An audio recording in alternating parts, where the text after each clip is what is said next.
ಬೆಂಗಳೂರಿನಲ್ಲಿ ಕುಡುಕ ಬಿಎಂಟಿಸಿ ಚಾಲಕನ ಅಬ್ಬರ. ಅಡ್ಡಾದಿಡ್ಡಿ ಬಸ್ ಚಾಲನೆ ಪ್ರಶ್ನಿಸಿದ ಮಹಿಳೆಯ ಜೊತೆ ಉದ್ದಟತನದ ವಾಗ್ವಾದ. ರಾತ್ರಿ ಸುಮಾರು 7:15ಕ್ಕೆ ನಗರದ ಟಿನ್ ಫ್ಯಾಕ್ಟರಿ ಬಳಿ ಈ ಘಟನೆ ನಡೆದಿದ್ದು, ಚಾಲಕ ಪಾನಮತ್ತನಾಗಿ ಸಾರ್ವಜನಿಕರ ಪ್ರಾಣದ ಜೊತೆ ಚೆಲ್ಲಾಟವಾಡಿದ್ದಾನೆ.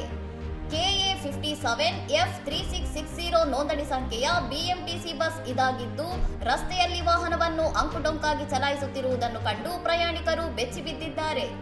ಬಸ್ನಲ್ಲಿದ್ದ ಮಹಿಳೆಯೊಬ್ಬರು ಚಾಲಕನ ವರ್ತನೆಯನ್ನು ಪ್ರಶ್ನಿಸಿ ಬಸ್ ನಿಲ್ಲಿಸುವಂತೆ ಕೇಳಿಕೊಂಡಾಗ ಚಾಲಕ ಕಿಂಚಿತ್ತೂ ಭಯವಿಲ್ಲದೆ ಆಕೆಯ ಜೊತೆ ಜಗಳಕ್ಕಿಳಿದಿದ್ದಾನೆ.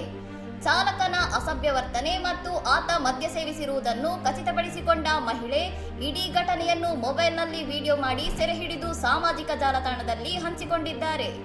ಸಾರ್ವಜನಿಕ ಸಾರಿಗೆಯಲ್ಲೇ ಇಂತಹ ಬೇಜವಾಬ್ದಾರಿ ಘಟನೆಗಳು ನಡೆಯುತ್ತಿರುವುದು ಪ್ರಯಾಣಿಕರ ಸುರಕ್ಷತೆಯ ಬಗ್ಗೆ ದೊಡ್ಡ ಪ್ರಶ್ನೆ ಹುಟ್ಟುಹಾಕಿದ್ದು, ಬಿಎಂಟಿಸಿ ಅಧಿಕಾರಿಗಳು ಕ್ರಮ ಕೈಗೊಳ್ಳುವಂತೆ ಸಾರ್ವಜನಿಕರು ಒತ್ತಾಯಿಸಿದ್ದಾರೆ.